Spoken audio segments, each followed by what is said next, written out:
All right, we'll call to order Safety and Public Works Committee meeting. It is August 5th, 2024, 7:15, Council Chambers. We just have two quick items tonight. First of which is discussion on administration of code violations in screened yards.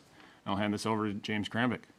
Thank you, Mr. Chair. So at the July 15th City Council meeting, the council considered a $100 citation appeal at 1209 Oak Street for lawn, grass, and weeds. City code requires that grass and weeds must not exceed 6 inches in length anywhere on the property.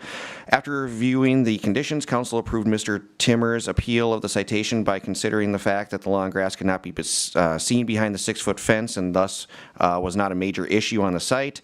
As a result of council's interpretation, staff are unsure if enforcement actions should occur in the future for lawn, grass, and weeds if it is in the rear yard and screened by a 6-foot fence. Staff does continue to issue citations for garbage and junk and debris regardless of screened fence.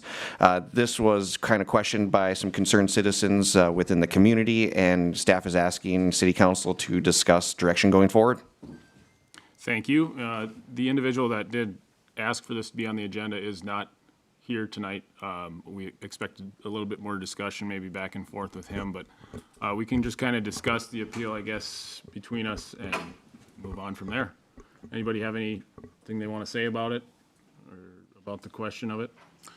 Well, we're not specifically talking about the appeal. We're talking about, would you rephrase that or say that again specifically about the direction? Yeah, kind of what does council view direction going forward, specifically probably for grass and weeds in the rear yard? Is this something staff should continue to cite people for if the neighbor cannot see it, or if anybody can't see it? Sometimes we can, as staff, see things from second story windows from neighboring properties. Would City Council like to see a code change, kind of continue with this interpretation, or we certainly as staff could continue to enforce it in rear yards and bring appeals to City Council if deemed necessary? Mr. Chair? Yeah, Jeff.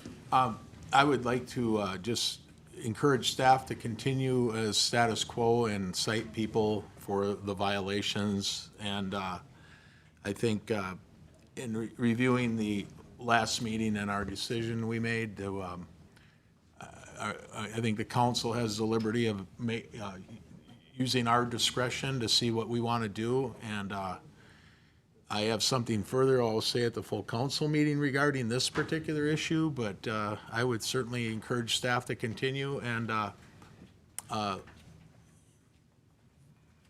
cite property owners for whatever violations you think are fit or necessary. And if the property owner wants to appeal it, let them come to us. That's all I got for now. Thank you, Mr. Chesak. I agree entirely. Do you want it as a motion? That be our recommendation to the full council? I'd say so. So I will make the motion.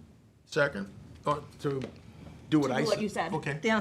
Fair enough. We have a motion and a second to continue code enforcement as usual. Yeah. All right, in discussion, I'll say I agree with that as well. I don't want to use one appeal to change the way that we enforce our code. Going back on it, I'm not sure. I was on the fence on this one, and sometimes when we're processing information that we're just learning at the meeting, sometimes we have to make a vote, and it is what it is on this one, but I wouldn't say that I would make the same vote if that were to come up again. So, I'm going to agree with the motion. Any more discussion? Hearing none, go to a vote. All in favor? Aye. Motion passes. Last item is just direction on active code enforcement cases. And again, this is Mr. Kramvik. Thank you, Mr. Chair. So staff is bringing one property before the committee for review. It's 620 2nd Avenue Northeast for an unlicensed vehicle. With this one, staff is recommending to obtain a search warrant for abatement/towing of the vehicle. We do send a 10-day warning letter with that, giving them an opportunity to correct the issue. I got a question. Yeah, go ahead, Mr. Chesak. Approximately, do you know about the age, like how old is this vehicle?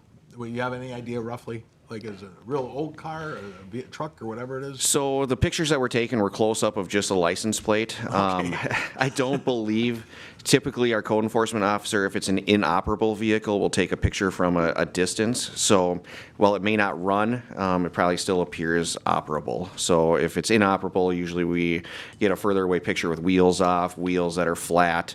Sometimes one things had still appear expired operable, tabs. but may not operate. Okay, thank you. I think in the photo, it showed expired tabs from 2022, so it's Oh, probably okay. been there a while. Okay. Okay? We have a motion?